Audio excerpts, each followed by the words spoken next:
Alfa Romeo is adding another model to their lineup, and it's named, apparently, after a well-known mountain pass located in northern Italy called the Tonale Pass.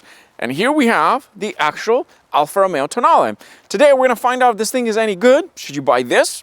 Audi Q3, BMW X1? That's what we're going to find out. Let's roll!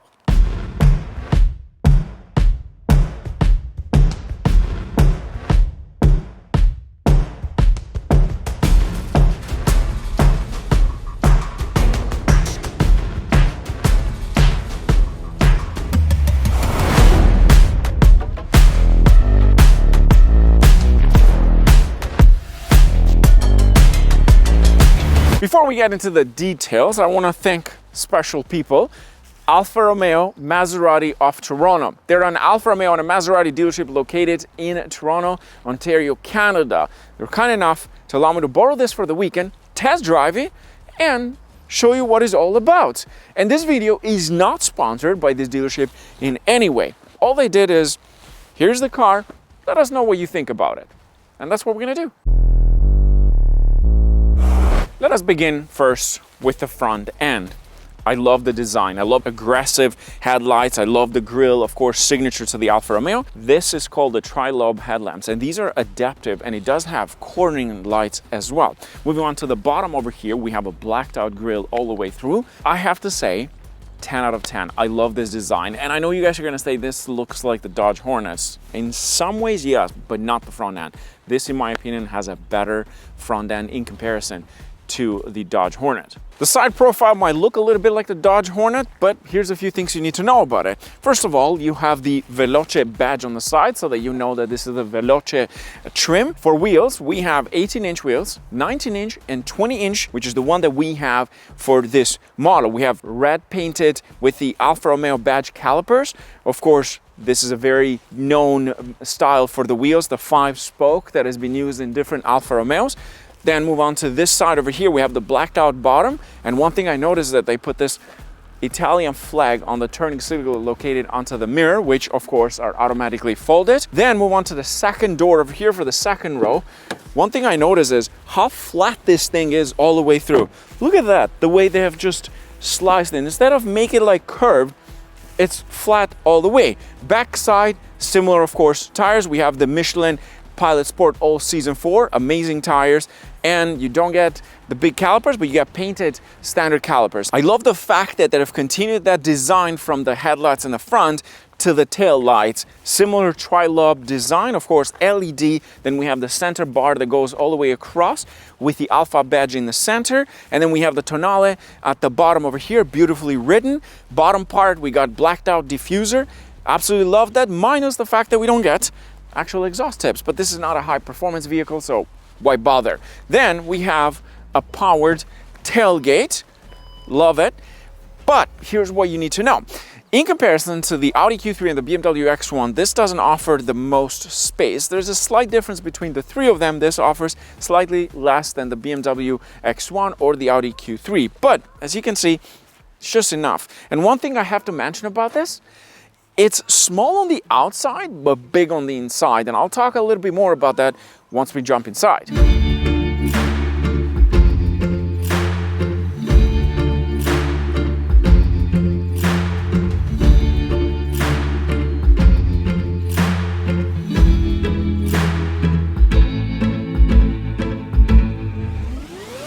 This is my first time jumping into the second row. I've set the seat in the front as if I was a driver. So I'm 6'2". Let's see if I can fit in here comfortably. Not just fit, but comfortably. Okay, first of all, not bad. A little bit of a head movement. Okay, you know, maybe a bit tight for the leg room.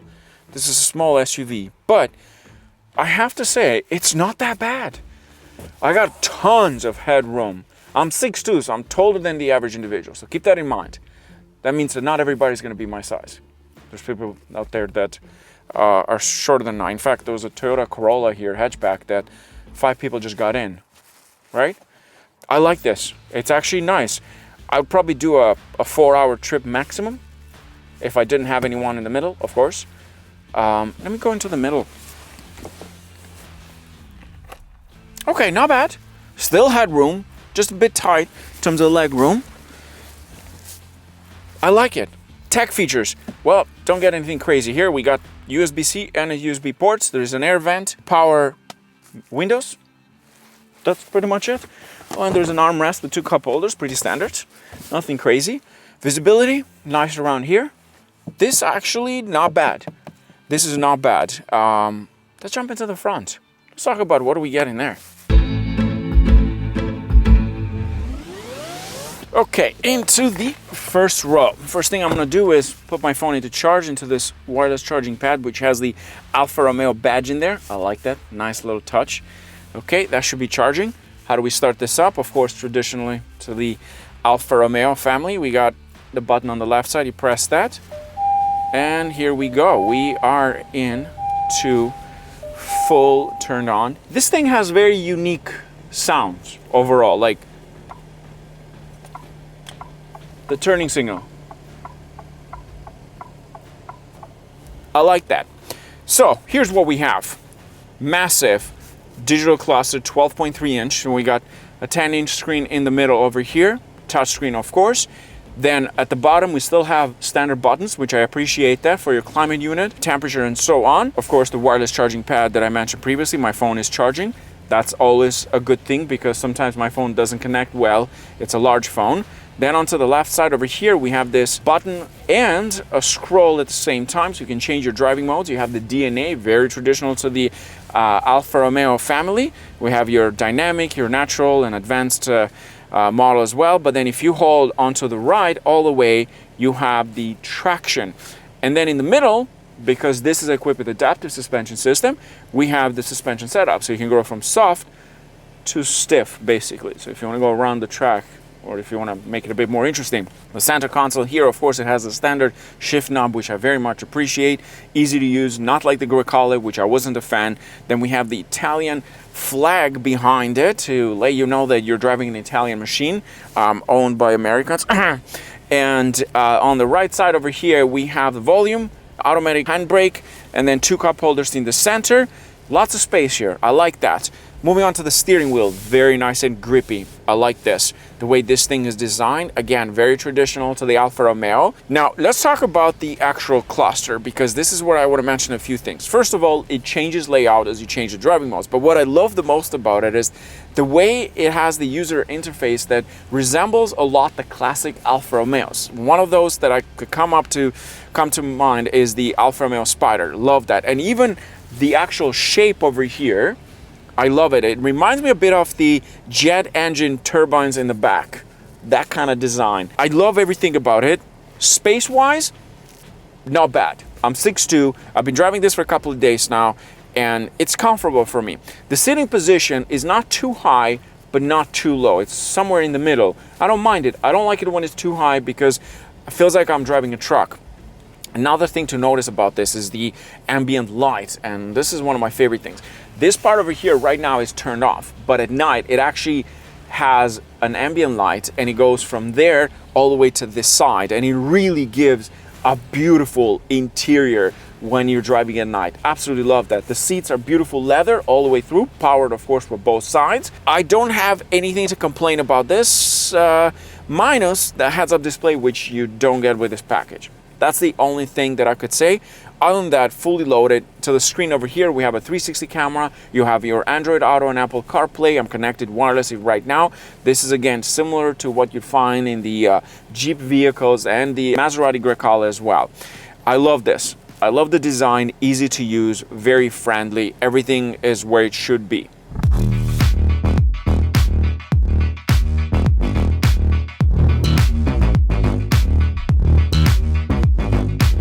Let's talk about horsepower and torque. 2-liter inline-4 turbocharged engine. It makes 268 brake horsepower and 285 pound-feet of torque.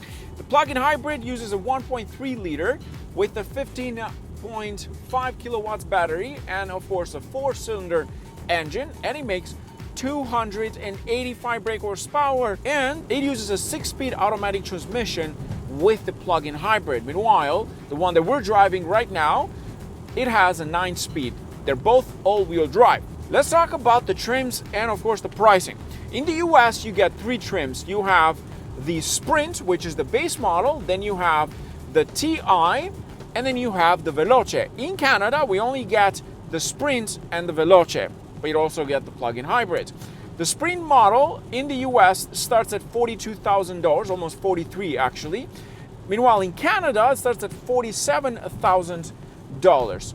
The Veloce, the one that we're driving in the US, starts at about 46,000 US dollars. In Canada, this starts at about $48,000. You get different options for the exterior colors, about 6 or so.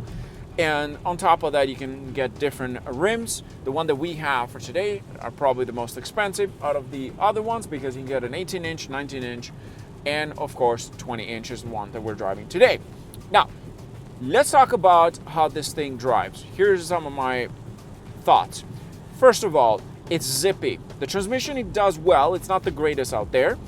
It feels very sporty. Put your foot down and then it just pulls really hard. I like that.